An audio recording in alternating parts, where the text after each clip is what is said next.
보겠습니다. 시편 17편입니다.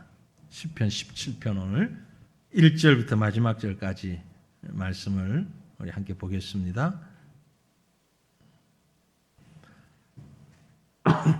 시편 17편 1절부터 마지막 절 15절까지 한 절씩 나누어서 읽고 마지막 절은 다 같이 읽습니다. 여호와여 의의 호소를 들으소서. 나의 부르짖음에 주의하소서. 거짓되지 아니한 입술에서 나오는 나의 기도에 귀를 기울이소서. 주께서 나를 판단하시며 주의 눈으로 공평함을 살피소서. 주께서 내 마음을 시험하시고 밤에 내게 오시어서 나를 감찰하셨으나 흠을 찾지 못하셨사오니 내가 결심하고 입으로 범죄하지 아니하리이다. 사람의 행사로 논하면 나는 주의 입술의 말씀을 따라 스스로 삼가서 포악한 자의 길을 가지 아니하였사오며 나의 걸음이 주의 길을 굳게 지키고 실족하지 아니하였나이다. 하나님이여 내게 응답하시겠으므로 내가 불렀사오니 내게 귀를 기울여 내 말을 들으소서. 주께 피하는 자들을 그 일어나 치는 자들에게서 오른손으로 구원하시는 주여, 주의 귀한 사랑을 나타내소서.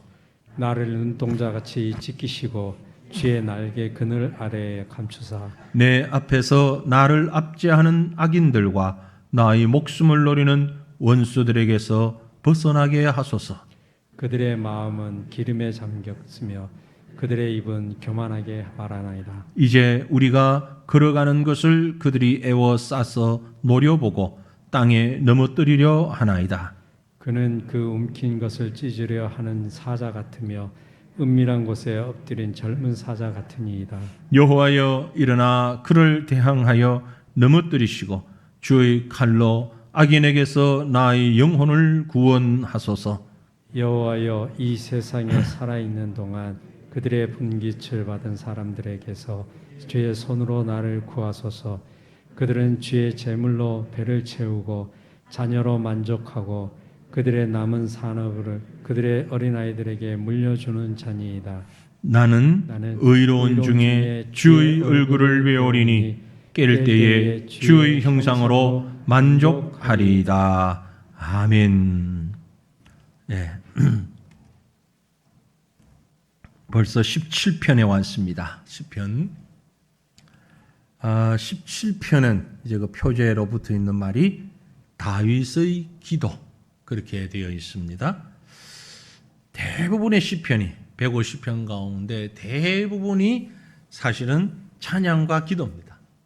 찬양과 기도가 대부분. 그런데 그 표제에 기도라고 표제가 붙은 것은 그리 많지 않습니다. 전체 시편 가운데 5편밖에 안 돼요. 기도라고 제목이 붙어 있는 것은 이 시편 17편, 86편, 90편, 102편, 142편. 이 5편만 표제가 기도라고 되어 있습니다. 왜 여기만 기도라고 붙어 있을까? 다른 것은 기도가 아닌가? 기도입니다. 그런데 그럼에도 불구하고 왜 굳이 이 5편에는 기도라는 표제어가 붙어 있는가? 정확하게는 알 수는 없습니다만 특별한 이유가 있지 않을까? 그런 생각을 합니다. 왜 이 5편에만 특별히 기도라는 표제가 붙었을까? 정확한 답은 아직 모릅니다. 다음에 누군가가 신학을 전공하면서 구약학을 전공하면서 박사학위 논문을 쓰라고 아직까지 밝혀낸 사람이 없습니다. 누군가가 후에는 나올 줄로 아는데 추정할 뿐입니다. 아주 간절한 기도다. 간절한 기도다. 그래서 표제를 아예 기도라고 붙인 것 같다. 다윗의 기도. 다윗이 기도하는 사람이죠. 그죠? 우리가 잘 아는 대로 다윗 기도하는 사람입니다. 기도의 사람의 기도. 그 왕으로서의 기도. 그 하나님께서는 성경을 기록하게 하시면서 우리에게 이 성경이 참 수천 년 전에 기록된 말씀이 성경으로 기록돼서 우리에게 전해지기까지 다윗의 기도라고 되어진 것은 뭐 다른 것은 연구를 다 해봐야 하겠지만 하나님의 성령께서 이 기도를 기억하신다. 그건 분명한 것 같습니다. 그죠? 하나님께서 이 기도를 기억하신다. 여러분, 여러분이 드리는 기도를 하나님께서 기억하시고 기록을 해 놓으셨다. 한번 생각해 보셨습니까? 얼마나 신납니까? 예? 여러분이 드린 기도를 하나님이 들으시고 기록을 해 놓으셨다. 얼마나 하나님의 마음에 흡족했으면, 또 기도 드리는 자의 기도가 간절했으면 하나님께서 다 기억하시고 기록하게 하셨을까? 저와 여러분의 기도가 하나님의 그 책에, 생명책은 구원받은 사람의 이름이 생명책이라고 말을 하는데, 하나님의 기도 수첩에, 하나님이 받으신 기도 수첩에 우리식으로 표현하는데요, 거기에 저와 여러분의 기도가 기록되어 있기를 바랍니다. 하나님의 흡족한 기도죠. 자, 그럼 오늘 시편 17편을 봅니다. 먼저 어떤 상황에서, 어떤 배경에서 이 말씀이, 이 시가 기록이 되었을까? 그 상황적인 배경을 먼저 한번 생각해 보겠습니다. 한마디로 다윗이 아주 절박한 상황이었던 것이 분명합니다. 정말 절박한 상황. 자, 1절 보실까요? 우리 다윗의 심정을 이해하기 위한 마음으로 1절 같이 읽어보십시다. 여호와여, 의의 호소를 들으소서. 나의 울부짖음에 주의하소서. 거짓되지 아니한 입술에서 나오는 나의 기도에 귀를 기울이소서. 아멘. 한 절에, 한 절 말씀에 3번 반복됩니다. 들으소서, 주의하소서, 귀를 기울이소서. 그죠?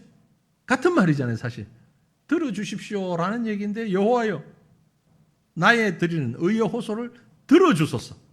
울부짖음에 주의하소서. 주목해달라는 얘기죠. 입술에서 나오는 나의 기도에 귀를 기울여 주시옵소서.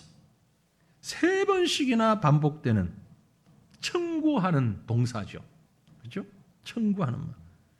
이건 이 시를 쓰는 사람이, 이 기도를 드리는 사람이 정말 감격에 복받쳐 오르면서 감격스럽게 막 쏟아놓는 거예요. 우리가 너무 감격하거나 너무 다급하면 똑같은 말 2번, 3번 할 수 있잖아요. 그죠? 그죠? 바로 그런 의미입니다. 하나님 들어주셔야 됩니다. 꼭 들어주셔야 됩니다. 귀 기울여 주십시오. 제발 잊지 말아 주십시오. 그런 간절함이 여기 녹아 있는 거죠. 왜 다윗이 이런 기도를 드렸을까? 왜 감정에 복받쳐서 눈물을 뿌리면서 드리는 기도를 왜 다윗이 하고 있을까? 어떨 때 이렇게 했을까? 분명한 것은요, 그 상황이나 시기는 정확히 알 수 없지만 분명한 것은 아주 어려움 가운데 처해 있다는 거죠. 9절을 보면 이런 표현이 있죠. 내 앞에서 나를 압제하는 악인들과 나의 목숨을 노리는 원수들에게서 벗어나게 하소서. 지금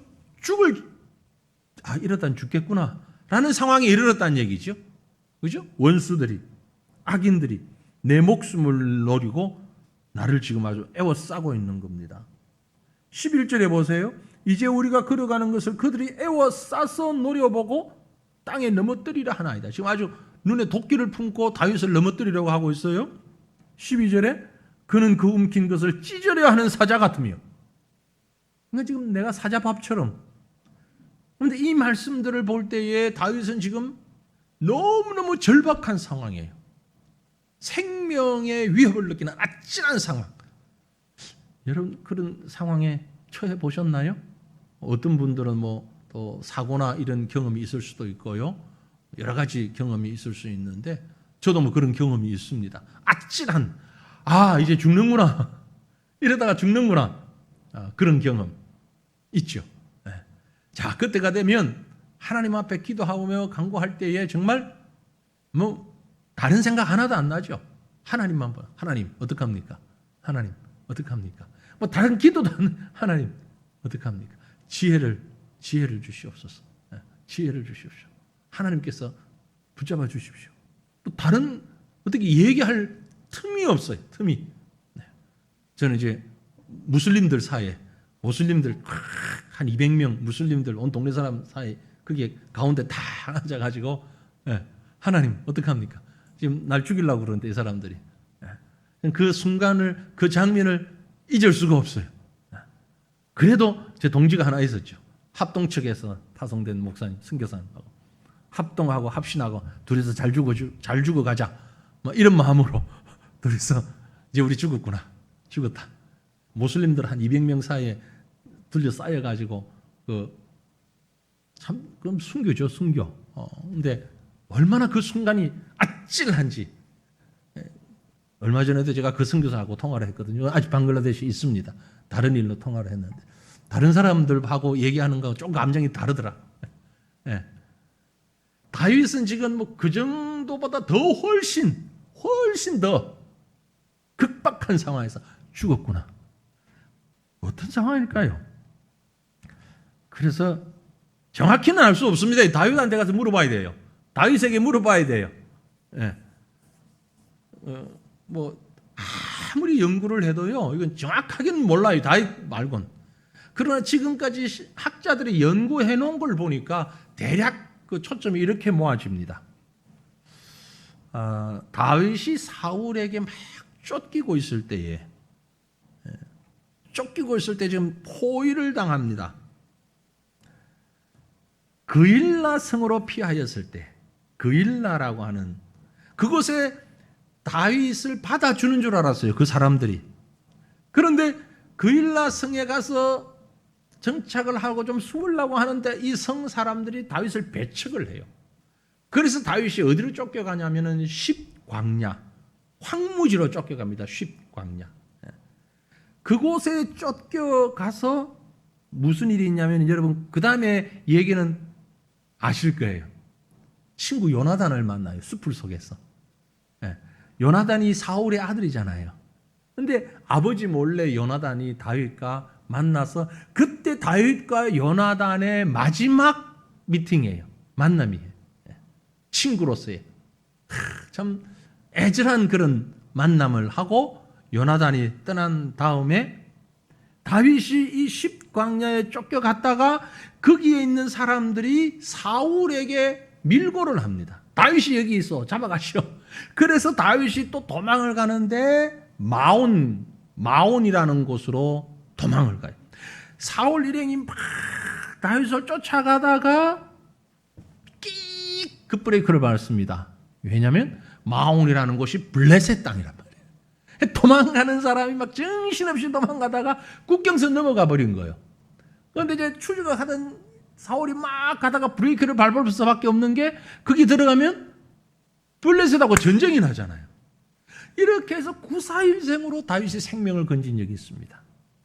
그 사건이 있었던 어느 한순간에 시편 17편의 이 내용을 생각하고 물론 그때 쓰진 않았겠지만 그때를 생각하면서 하나님 앞에 기도하는 것이 바로 시편 17편이다. 그렇게 얘기를 합니다. 그러니까 한마디로 지금 이 시편 17편에서 고백하고 있는 것처럼 생명의 위협을 느끼고 있는 자칫 잘못하다가는 까딱하다가는 생명을 잃을 수 있는 절박한 상황, 죽음이 바로 코앞에까지 온 이 상황에서 드리는 기도. 그러므로 여러분 누구로부터 배신을 당했다, 배척당했다, 너무너무 위험한 순간에 빠졌다. 그때 시편 17편을 기억하시고 이대로 기도하시면 돼요. 이렇게 기도하시면 돼요. 퇴직금 받았는데 누구한테 홀라당 사기당해가지고 그런 일은 없어야 되는데 그렇게 되면 그야말로 세상적으로 보면 정신병 걸릴 만큼 엄청난 스트레스를 받지 않겠어요? 그보다 더 극한 상황에서 지금 다윗이 기도하고 있는 것이다. 그런 마음. 제가 조금이라도 다윗의 마음을 한번 근접해 보기 위해서 이런 말씀까지 드렸습니다.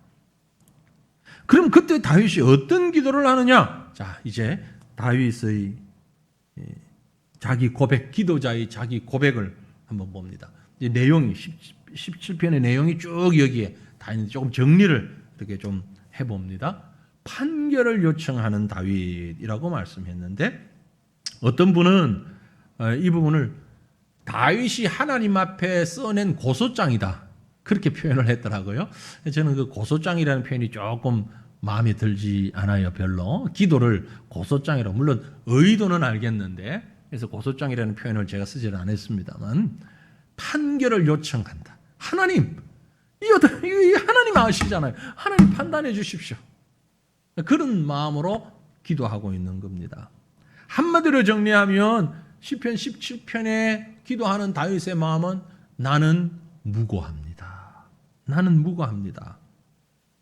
나는 죄 없다는 얘기 아니에요. 누구 죄 없는 사람 어디 있겠습니까? 근데 이건 억울함을 호소하고 있는 거예요. 억울함을.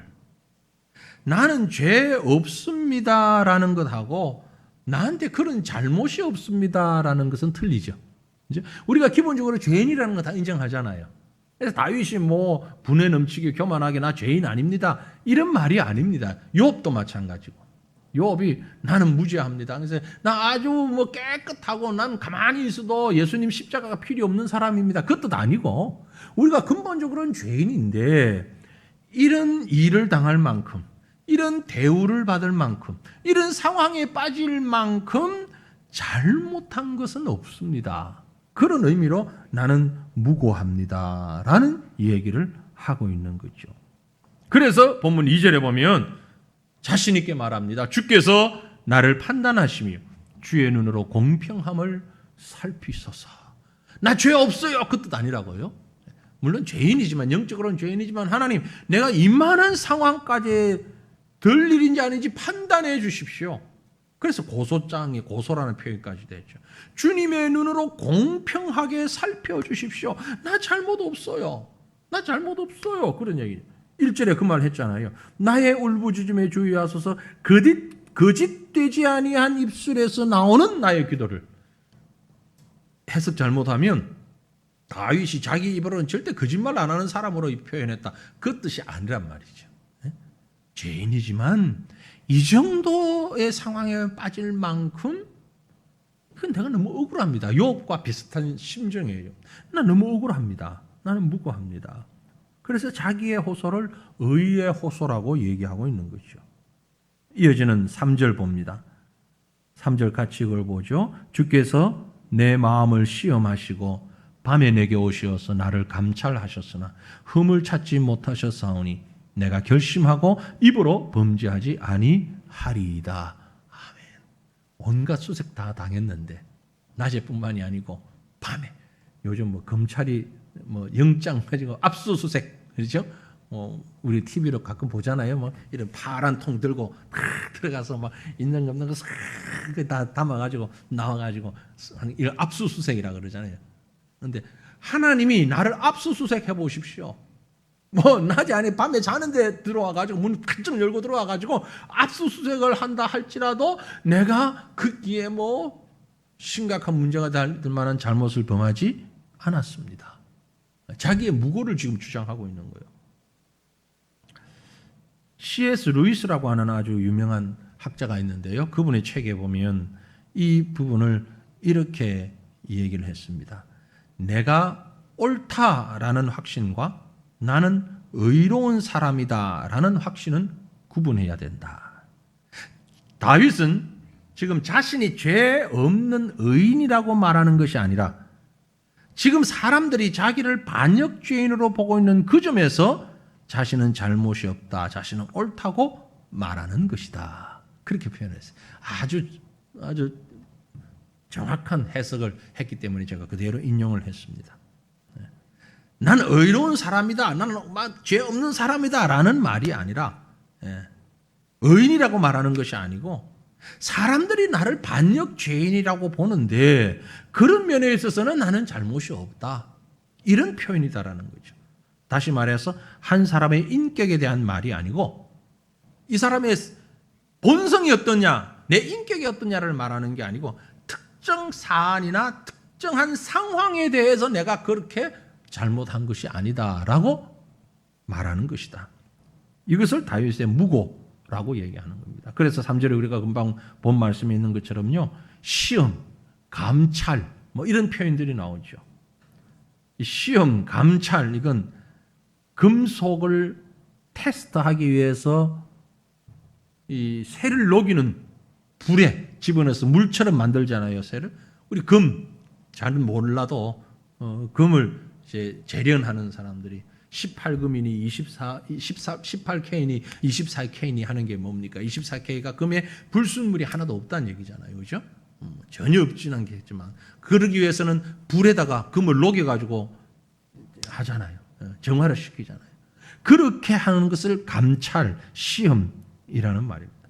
밤중에 내게 오셔서 탈탈 털어도 나를 탈탈 털고 아주 금을 녹이는 불 같은 것에 나를 재련하듯이 해도 나 그런 잘못이 없습니다. 이런 얘기예요. 이런 다윗의 기도는 하나님 나 뜨뜻해요 라는 말이라기보다는 하나님 나의 의로움을 입증해 주십시오. 이런 간구예요. 우리가 살다 보면 특별히 교회 안에서도 서로 이렇게 일을 하다 보면 참 억울할 때가 있죠. 억울할 때 있어요. 그죠? 난 그런 말을 한 적이 없는데 그런 말을 했대요. 그리고 나는 그런 뜻으로 한 말이 아닌데 전혀 다른 뜻으로 지금 사람들이 다 오해를 하고 있어요. 그래서 막 가슴을 치고 싶을 때 그때 드리는 기도예요. 그때 우리는 어디에서 평가를 받아야 되느냐? 하나님 앞에 호소할 수밖에 없습니다. 이런 기도가 생각나죠. 요한 1서 3장 21절에 사랑하는 자들아 만일 우리 마음이 우리를 책망할 것이 없으면 하나님 앞에서 담대함을 얻고 하나님 앞에 담대하게 내가 생각해서 나 그래 난 죄인이긴 하지만 내 잘못이 없어 하나님 앞에서 담대할 수 있다. 하나님 앞에서 기도하는 사람의 양심에 거짓됨이 있다면 우리 중심을 꿰뚫어 보시는 하나님 앞에 나가 기도할 수 없을 것입니다. 그렇죠? 그러나 우리 양심을 가지고 하나님 앞에 나아갈 때에 우리의 죄의 문제를 먼저 해결하면 당당하게 하나님 앞에 나갈 수 있어야 된다. 그래서 우리는 하나님 앞에 좀 당당함이 있어야 됩니다. 하나님 앞에 내가 뭘 죄가 없어서 당당한 것이 아니라 하나님 나 최선을 다했습니다. 하나님 나 십자가 안에서 용서해 주셨으니 그 다음에 내가 할 수 있는 성도로서 내가 하나님의 자녀로서 나는 당당합니다. 이렇게 기도할 수 있는 자리에까지 나가야 한다라는 얘기죠. 하나님하고 우리 사이에 있어서요 제일 중요한 것이 이겁니다. 기도하는 것이에요. 기도하는 것. 신앙 성장이 안 되는 첫 번째가 말씀과 기도예요. 참 요즘 제가 안타까움이 계속 있는 것이 우리 이렇게 좋은 곳에서 새벽 기도에 교인들이 별로 없다는 거죠. 우리가 4년 전에 과천에서 인도군으로 이사하기 전에요. 새벽 기도의 교인들의 약 40% 내지 50% 정도가 외부 교인이었습니다. 우리 교인이 아닌. 그랬다가 인도군으로 가니까 어쩔 수 없이 그곳에서는 100% 우리 교인들만 있었어요. 숫자를 얘기할 필요는 없고.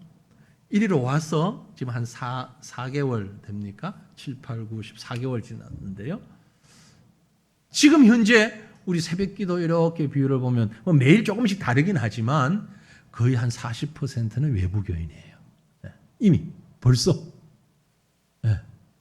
한 5, 60% 우리 교인, 절반 조금 넘게 우리 교인이고 10명이라면 6명 우리 교인에 4명은 외부 교인, 다른 교회 성도들이에요. 물론 그들도 오셔서 함께 기도하는 게 얼마나 좋습니까? 그것도 감사하고 그들을 위해서도 우리가 참 귀한 일들을 감당해야 되는데 조금 안타까운 건 우리 교인들은 뭐 알고 있을까? 그 말, 그분들이 오는 게 싫다는 게 아니고 웰컴이에요. 너무너무 감사해요. 오면 우리 교회에서도 기도해 주시고 인사를 나눈 장로님도 계시고 권사님도 계시고 본교회는 멀리 있고 그래서 우리 교회를 나와가지고 다른 날 저를 찾아왔어요. 일부러. 목사님 제가 어느 교회 장로입니다. 내가 이래서 우리 교회를 못 가고 새과천교회 기도합니다. 인사하고 그러는데요. 우리 교회는 다 뭐 할까? 아니 정부에서 30명 모이라는데 여기 10분의 1은 새벽에는 30명이 안 될까? 과천에 있는 분이 30명 안 되나? 아닌데 분명히 넘는데. 네. 제가 지금 이 말씀 드릴 때 좀 찔리는 분이 있어야 되는데, 네. 이 귀한 자리 얼마나 좋은지 여러분 안 나와 보면 몰라. 새벽 시간. 며칠 전에 조금 새벽이 추웠잖아요. 그죠? 갑자기 바깥의 온도가 제가 보니까 3도요. 그런데 예배당 안에 딱 들어가고 우리 몇 군데 지금 온도계가 붙었거든요. 습도계하고 예배당 안에 딱 들어서 보니까 17도야. 난방 아무것도 안 했는데 밖에 3도인데 안에 딱 들어오니까 17도야. 그러니까 별로 추위가 없어요. 약간만 난방해도 따뜻하게. 아니 이렇게 좋은 예배당을 주셨는데 기도 안 하고 뭐 하시는지 몰라? 새벽이 아니어도 돼요. 새벽 아니어도 낮 시간에 새벽에 어쩔 수 없이 못 나오는 분 계셔요. 밤늦게 일을 하시거나 또 이 저녁형 스타일을 사는 사람들 밤에 12시 1시 돼도 그렇게 잘라 그래도 잠이 안 오다가 꼭 1시 넘으면 잠이 드는 사람들, 그래서 새벽에 못 일어나는 분들 있어요. 그런 분들은 괜찮아요. 일어나셔가지고 아침에 10시든 11시든 퇴근하실 때 7시든 8시든 그때 오셔서 기도하시면 돼요. 우리 저 중청에 열려 있어요, 항상. 근데 제가 지금 중청에 와서 낮에 기도하시는 분 한두 분 봤어요. 전혀 없는 건 아닙니다. 여러분 아무도 안 가는데 나만 갈까 그런 생각하지 마시고 한두 분씩은 있는데 많이 없어요. 아니 교회 가면 문 잠겨 있던데 그렇게 말씀하실까 봐 다 지금 대비해 놨습니다. 평상시에 오시기 원하시면은 바로 오늘 예배 끝나고라도 우리 3층에 황재원 강도사님한테 가서 지문 등록하십시오. 지문 등록하면은요, 요 현관에 손가락만 갖다 대면 문 열려요. 지금 그 시술 다 해놨습니다. 키 없어도 돼요. 네. 지문 등록하면 안 돼요. 다시 한번 다시. 우리 권사님 지문이 많이 달았나 보다. 네. 잘 등록해가지고 손가락 2개를 할 수 있어요. 2개. 한쪽에 지문 자르고 다른 쪽에 또 지문 누르면 열리니까 열고 들어와서 기도하시고 나갈 때 또 누르면 바뀌어요. 자동으로. 키 없어도 돼요. 참 세상 좋아졌죠. 그죠? 네. 옛날에 과천에 우리 있을 때는 번호 했는데 그 번호가 알아가지고 엉뚱한 그 번호 바꾸고 막 그랬잖아요. 기억하십니까? 근데 지금 그 번호가 지문 찍으면 돼. 네. 그렇게 들어오셔서 기도하시라고. 딴 거 아니고 기도하시라고. 하나님이 이렇게 귀한 은혜를 주셨는데 하나님과 우리 사이에 기도의 답이 막혀 있으면은요 아무것도 안 되잖아요. 아무것도. 다윗이 그 절박한 상황에서 간구했던 것처럼 우리의 삶을 돌아보면 절박함이 얼마나 많습니까? 이사야 59장 1절 2절 말씀 우리 한번 읽어볼까요? 이사야 59장 1, 2절입니다.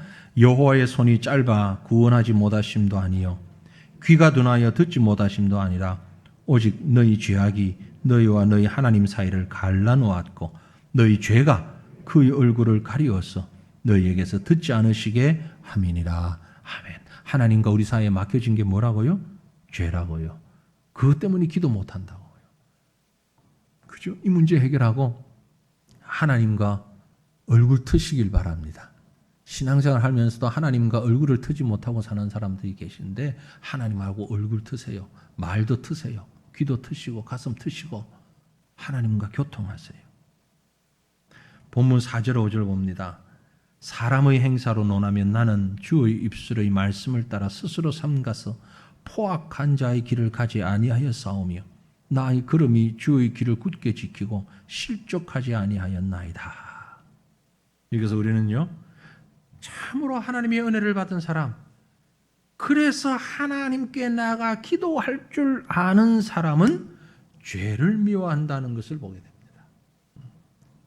반대로 얘기하면 죄를 사랑하는 사람은 하나님 앞에 나와서 기도할 수가 없습니다.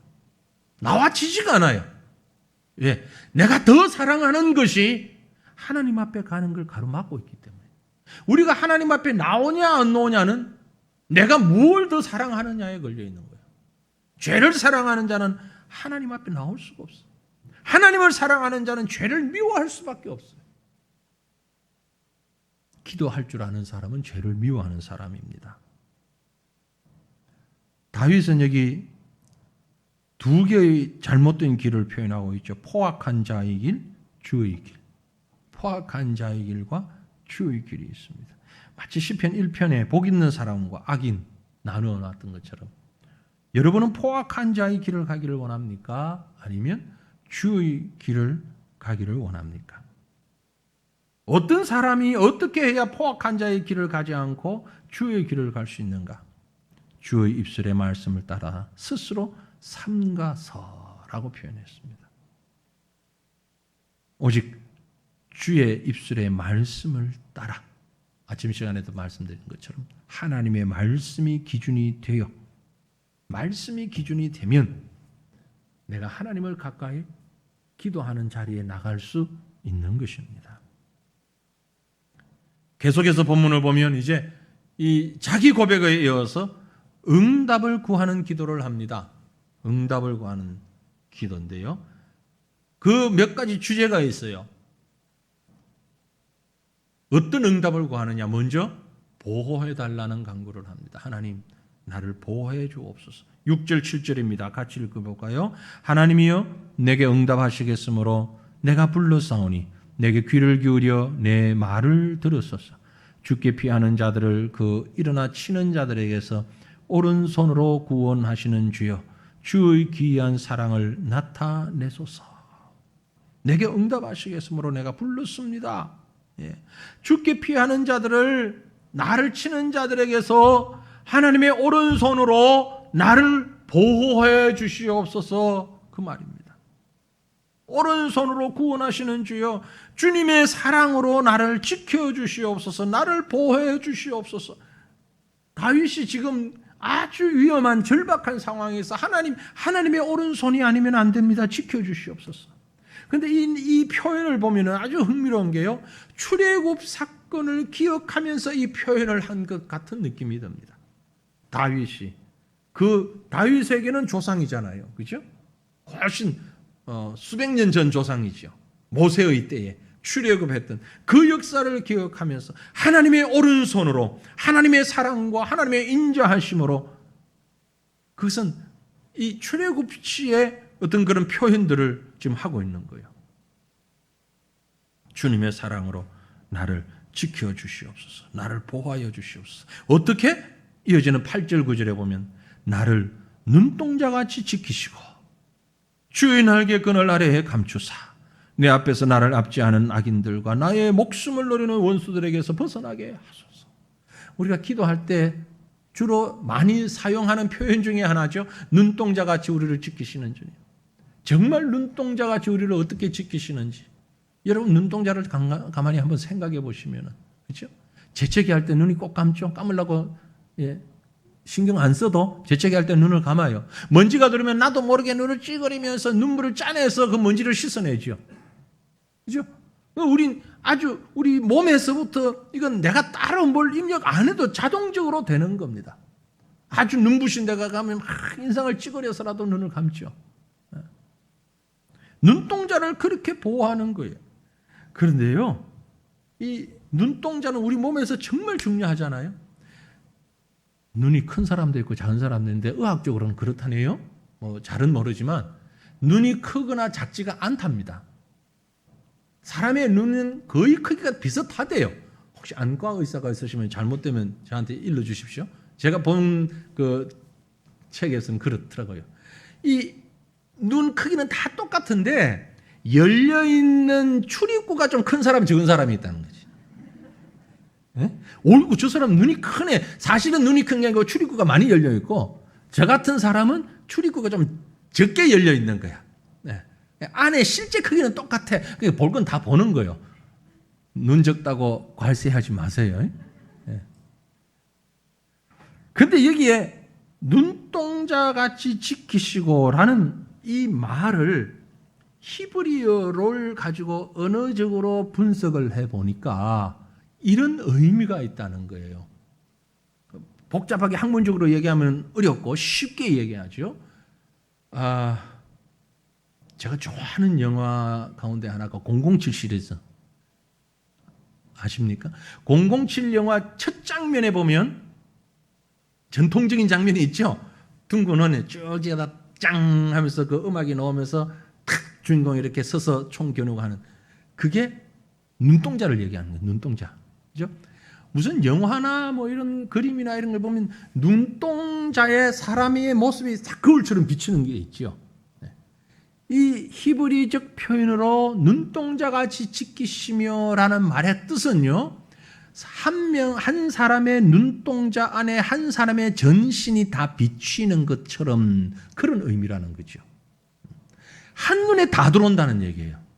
한눈에 싹 다 들어오는데 그 한 사람이 아주 기가 막힌 눈의 기능에 의해서 열렸다 닫혔다 눈물이 흘렀다 하면서 보호하는 거죠. 하나님께서 우리를 그렇게 보호해 주시기를 간구하는 것이 눈동자같이 우리를 지키시고 라는 말의 뜻이라는 겁니다. 아주 깊은 의미가 있는 거예요. 하나님 우리를 보호하여 주시옵소서. 어떤 의미로든지 하나님이 나를 지켜주셔서 어떤 것도 나를 위협하지 못하도록, 내 몸에서 내가 눈을 가장 잘 보호하는 것처럼 하나님이 나를 그렇게 보호해 주실 줄을 믿고 기도하는 거예요. 우리의 모든 것을 주님 앞에 그렇게 간구할 수 있기를 바랍니다. 룻기 말씀에도 비슷한 표현이 나와요. 룻기 2장 12절 보면 보아스가 룻에 대해서 말을 합니다. 여호와께서 내가 행한 일에 보답하시기를 원하며 이스라엘의 하나님 여호와께서 그의 날개 아래의 보호를 받으러 온 내게 온전한 상 주시기를 원하노라. 그의 날개 아래 보호를 받으며, 그의 날개, 하나님의 날개 안에, 하나님의 눈꺼풀 안에 우리를 눈동자처럼 보호하신다라는 의미인 거죠.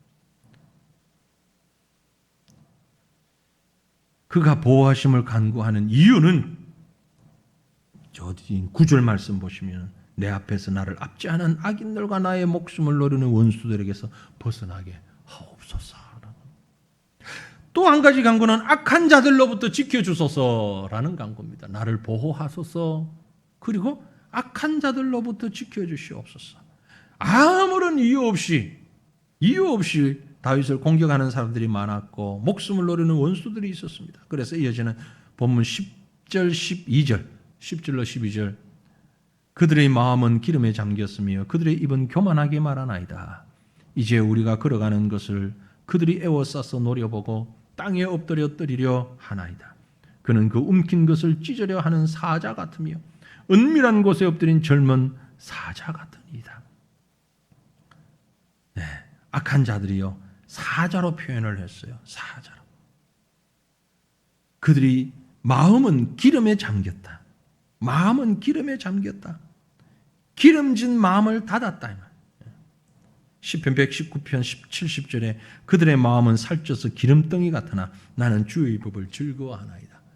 기름덩이가 똘똘 뭉친 것처럼 마음이 그렇게 다쳤고 우리를 괴롭히고 우리를 막았는데 그들의 입은 교만하게 말하나이다. 교만한 말. 시편 1편에서 오만한 자리. 우리가 걸어가는 것을 그들이 애워싸고 노려보고 땅에 넘어뜨리려고 합니다. 대적자들이, 악한 사람들이 우는 사자같이, 오늘 말씀에도 그 움킨 것을 찢으려 하는 사자 같으며 먹이를 찢으려고 하는 사자처럼 이런 대적들이 우리 가운데 있는데 그 속에서 이 악한 자들 가운데서 하나님 우리를 지켜 주시옵소서.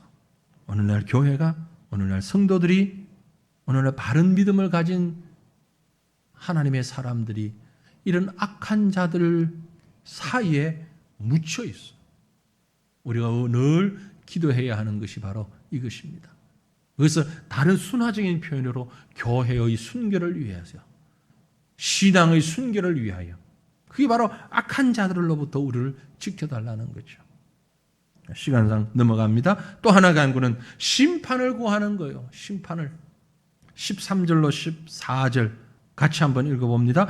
여호와여 일어나 그를 대항하여 넘어뜨리시고 주의 칼로 악인에게서 나의 영혼을 구원하소서. 여호와여 이 세상에 살아있는 동안 그들의 분깃을 받은 사람들에게서 주의 손으로 나를 구하소서. 그들은 주의 재물로 배를 채우고 자녀로 만족하고 그들의 남은 산업을 그들의 어린 아이들에게 물려주는 자니이다. 악인들을 향하여 하나님 심판해 달라는 부탁을, 그런 간구를 하고 있습니다. 주의 칼이, 13절에 그렇게 주의 칼이, 주의 칼로 악인에게서 내 영혼을 구원하소서. 원수에 대한 심판이죠. 그저 보호만 하려고 그러면 하나님의 품으로 나를 끌고 가면 되겠는데 주님이 칼을 들고 해달라고 하니 그건 악한 자들을 심판해달라는 것입니다. 14절에서는 주의 손으로 심판해달라는 것입니다. 심판해야 할 원수들이 어떤 자들인가 14절에 묘사하기를, 이 세상에 살아있는 동안 그들의 분깃을 받은 사람들, 세상에서 누릴 것 다 누린 사람들, 천국 가서 더 이상 받을 게 없는 사람들, 재물로 배를 채우고 자녀로 만족하고 남은 산업을 그들의 어린 아이들에게 물려주는 자들. 유산을 물려주면 안 된다는 의미가 아니라 이것은 권세를, 세상의 악한 권세를 자기들의 그 소위 말하는 로얄 패밀리, 특권의식을 가지고 그 특권의식을 가진 사람들에게만, 우리만 이것을 누릴 수 있다고 생각하며 누리는 잘못된 귀족층들, 그들은 주의 재물이라고 지금 말씀하고 있는 거죠. 그 주의 재물로 배를 채우고 있는 자들, 이 악한 자들을 하나님 심판하여 주옵소서.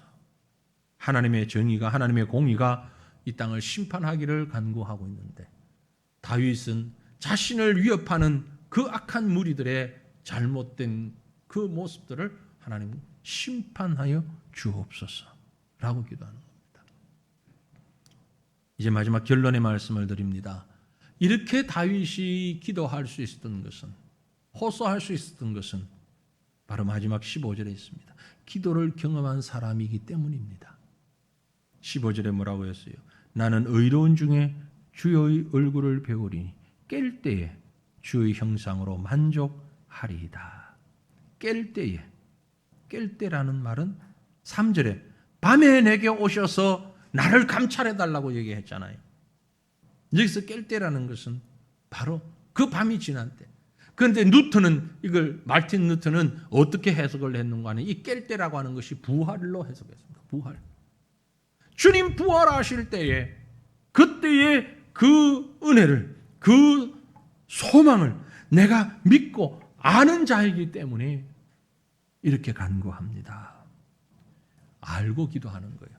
응답을 확신하고 기도하는 것입니다. 다윗은 기도를 아는 사람입니다. 기도하는 사람이에요. 기도의 맛을 본 사람이에요. 워낙에는 우리 성도들도 기도의 맛을 알기를 원합니다. 기도의 맛을 아는 사람들, 기도의 그 의미를 아는 사람들이 되었으면 좋겠어요. 우리 어른들이 그런 얘기를 하죠. 고기도 먹어본 사람이 잘 먹는다. 고기만 그런 줄 아세요? 기도도 맛을 본 사람이 할 줄 압니다. 왜 기도 안 하느냐 하는데 사실은 그 하기가 쉽지 않아요. 왜? 맛을 못 봤기 때문에. 맛을 못 봤기 때문에. 맛을 보면, 야, 이게 진국이구나. 알면 그 식당 찾아가잖아요. 아무리 멀어도 찾아가잖아요. 맛있다고. 또 친구들, 가까운 사람들 데리고 가잖아요. 이 집에 가면 맛있다고. 기도의 맛을 아시기를 바랍니다. 다윗은 기도의 맛을 알았어요. 그래서 그 정말 극심한 밤중과 같은 상황에서도 내가 깰 때에 주님의 얼굴을 뵈고 주의 형상을 만족하겠습니다. 이건 체험에서 나온 말이에요.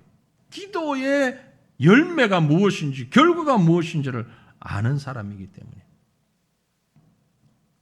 기도는 믿음의 최고 실천이고, 우리는 그 기도를 통해 매일 하나님의 은혜를 공급받는다고 했습니다. 워낙에는 여러분, 우리에게 주어진 상황 가운데 오전 시간에 우리가 새로운 출발을 하자라고 말씀드렸는데, 이 새로운 출발에 에너지가 있어야 되잖아요. 에너지가. 그 에너지는 바로 기도를 통하여 공급받는 에너지입니다. 틈나는 대로 교회를 위해서, 개인을 위해서, 국가와 민족을 위해서 기도하셔야 됩니다. 새벽 시간도 좋고 저녁 시간도 좋고. 그런데 해보니까 그래도 새벽이 좋고, 해보니까 집에보다는 우리 예배당에 나오는 게 훨씬 기도하기 좋더라는 거죠. 예. 뭐 아무 데서나 기도해도 됩니다. 네, 부엌에서 해도 되고 베란다에서 해도 되고 안방 침대에서 해도 돼요. 안 된다는 것 아닙니다. 됩니다. 그런데 해보니까 제일 좋은 장소는 예배당이고 제일 좋은 시간이 함께 모여 기도하는 시간이더라는 거죠. 예. 우리가 연약해서 혼자 하려고 하니 자꾸 빠뜨리잖아요. 예. 그리고 자꾸 다른 일로 핑계 대잖아요. 그러니까 사람들이 가장 기도하기 위해서 많이 모이는 때에, 많이 모이는 시간에 우리가 함께 기도하고, 뭐 그게 여의치 않으면 각자의 자리에서 각자의 시간에도 기도하고, 기도의 맛을 아는. 그래서 다윗처럼 절박한 상황에 있을 때에 하나님 향하여 떳떳하게 간구하는 이런 우리 성도님들이, 우리 교회가 될 수 있기를 주님 이름으로 축원합니다. 우리 시간 함께 통성으로 기도하기 원합니다. 한 마음으로